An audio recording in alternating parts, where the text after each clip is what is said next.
Flamengo acerta a renovação de contrato de titular absoluto. Fluminense apelando nos bastidores e tudo sobre o penúltimo treino do Flamengo antes da grande final. Fala, flamenguista! Cheguei com o seu resumo diário de Flamengo. Então já deixa o seu like nesse vídeo. Se você ainda não é inscrito no canal, eu te convido a se inscrever para você não perder essas notícias diárias do Flamengo de uma forma resumida, para você não ter que ficar perdido aí na internet. O seu lugar aqui você encontra um resumão do treino, das coletivas e de todas as notícias do Flamengo diariamente. Então clica no botão inscreva-se aí abaixo e se inscreve no canal para você não perder essa. Gostaria de agradecer aqui os primeiros 500 inscritos do canal. Vamos rumo agora aos 600. Então me ajuda nessa, ajuda outro flamenguista como você, se inscrevendo no canal para apoiar aqui o nosso trabalho. E não esquece, compartilha esse vídeo para mandar para quem precisa saber dessas, ó. Vem comigo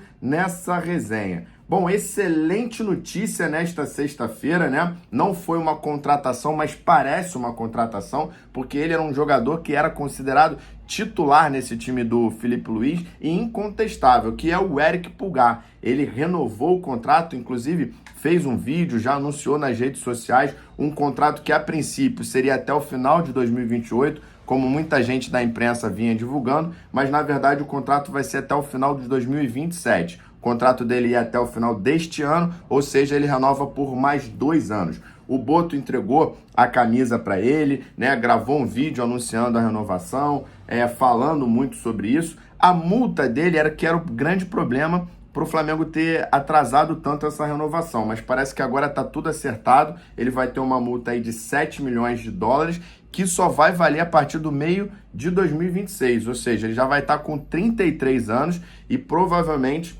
não vão ser muitos clubes que vão querer pagar esse valor. Então, assim, uma excelente amarração que o Flamengo fez na renovação dele.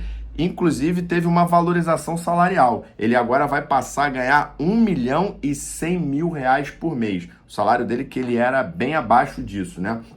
Como eu falei, ele nesse momento tem 31 anos e declarou que o principal motivo para essa renovação se deu pela chegada do Filipe Luís, que começou a valorizá-lo esportivamente. A gente sabe que muito jogador visa salário, mas alguns visam realmente esse lugar cativo no time, ou pelo menos a importância do time jogar em torno dele, e ele se sentiu valorizado porque nas últimas 3 propostas que a antiga diretoria fez a ele disse que não queria renovar. O desejo dele era seguir para outro clube. Mas aí as coisas foram mudando e o Filipe Luís foi uma peça fundamental nessa mudança de mentalidade dele e do agente dele, obviamente, né? O Flamengo agora mira outras renovações, como o zagueiro Cleiton, o Varela, que são 2 jogadores aí desse elenco que tem o contrato se encerrando no final do ano, e um pouco mais para frente do Gerson e do Arrascaeta, né? O Gerson aí por conta de um salário defasado pelo que ele vem fazendo, e o Arrascaeta porque tem aí esse discurso recente de querer se aposentar com a camisa do Flamengo.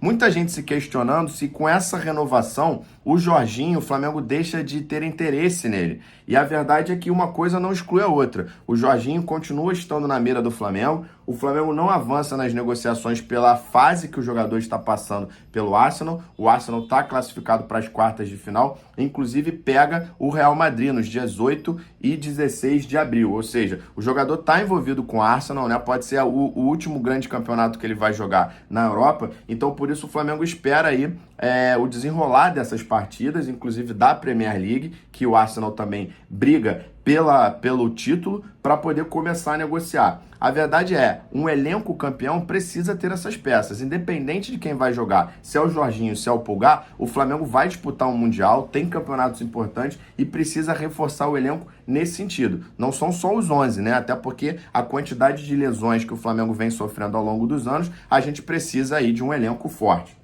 Agora, o Jorginho, então, focando nesses resultados aí dos próximos jogos, se for eliminado, de repente, pode ser que o Flamengo consiga avançar numa assinatura de pré-contrato, beleza? Mudando um pouco de assunto aqui, falando do treino do Flamengo, do penúltimo treino que ocorreu nesta sexta-feira, antes dessa final, né? O Flamengo ainda treina no sábado, e é no sábado que o Filipe Luís vai definir o time que vai jogar contra o Fluminense nessa segunda partida.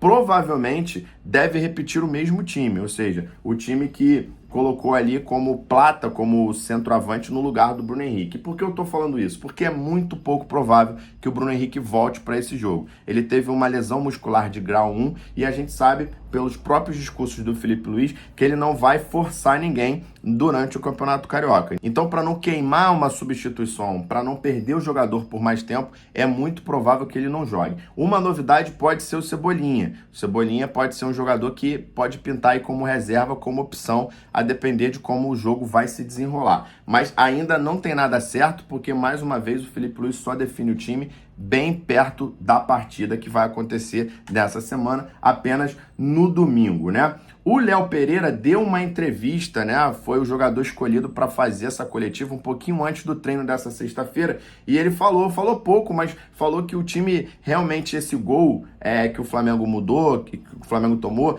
muita gente dizendo que mudou o clima da final, e falou que internamente não, é como se o Flamengo tivesse feito 2-0, o Flamengo jogou bem, o Flamengo vai para cima com essa vantagem, vai buscar mais uma vitória para mostrar que merece ser campeão. Então, mostrando aí que apesar da imprensa de alguns torcedores estarem preocupados com esse gol que o Flamengo tomou, e nada impede aí do Flamengo ter uma postura de ir para cima do Fluminense. E aí, falando de Fluminense jogando sujo, né? Como um time menor é o que o Fluminense faz. O Fluminense em campo foi dominado mais uma vez pelo Flamengo.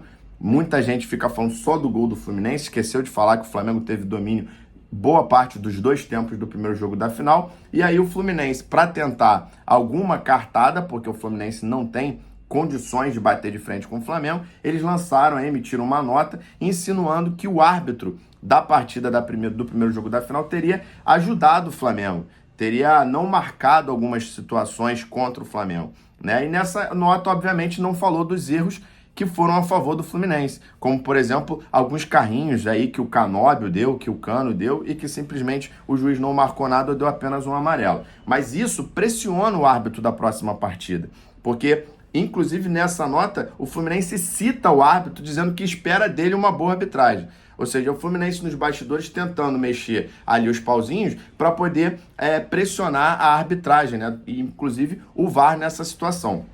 Dessa forma, o que o Flamengo tem que fazer? O Flamengo tem que tomar mais cuidado, principalmente o Wesley, que é um jogador que vem arrumando confusões, né? Até porque é um jogador jovem, tá jogando muito, então chama a atenção. Nos últimos clássicos isso aconteceu. Contra Botafogo, Vasco e Fluminense, chamou muita atenção, entrou em confusão, então tem que ficar ligado, porque inclusive no primeiro jogo da final, ele quase foi expulso de bobeira ali num lance logo no início do jogo. Então o Wesley tem que baixar um pouco a bola, entender que o momento dele não é de entrar nesse tipo de confusão, tá indo para a seleção, pode prejudicar o Flamengo se for expulso. Outro que também é muito visado é o Pulgar, que tem algumas entradas fortes, é um volante de marcação, então tem que ficar ligado aí para o juiz não expulsar logo no primeiro tempo e mudar a história do jogo. Finalizando o nosso vídeo aqui, falando do time sub-20 do Flamengo, que conseguiu, na noite dessa quinta-feira, né, anterior a esse momento que eu estou gravando esse vídeo, se classificar para a final da categoria da Libertadores sub-20. Né, foi um gol ali do lateral direito Daniel Salles, muito bom jogador, muitos inclusive falam que ele vai ser o substituto do Wesley, e dessa forma o Flamengo vai encarar o Palmeiras também no domingo. Então no domingo teremos duas finais, Fla-Flu e Flamengo e Palmeiras pela Libertadores sub-20. O basquete do Flamengo também joga nessa sexta-feira e, se vencer, garante vaga na final da Champions League das Américas. Esse jogo vai acontecer no Maracanãzinho. É isso, flamenguista. Se você gostou desse vídeo, deixa o seu like aí, comenta o que você achou, dá o seu palpite de quanto você acha que vai ser o resultado dessas partidas decisivas do Flamengo, um final de semana decisivo aí, tanto no basquete quanto no futebol. Se você ainda não segue a gente, tem muita gente que assiste os vídeos aqui e não segue. Dá essa moral para outro flamenguista como você, se inscreve no canal aí para fortalecer o nosso trabalho e já sabe, compartilha esse vídeo para outro flamenguista raiz que gosta dessa resenha de torcedor para torcedor. Nos vemos no próximo vídeo. Abraços!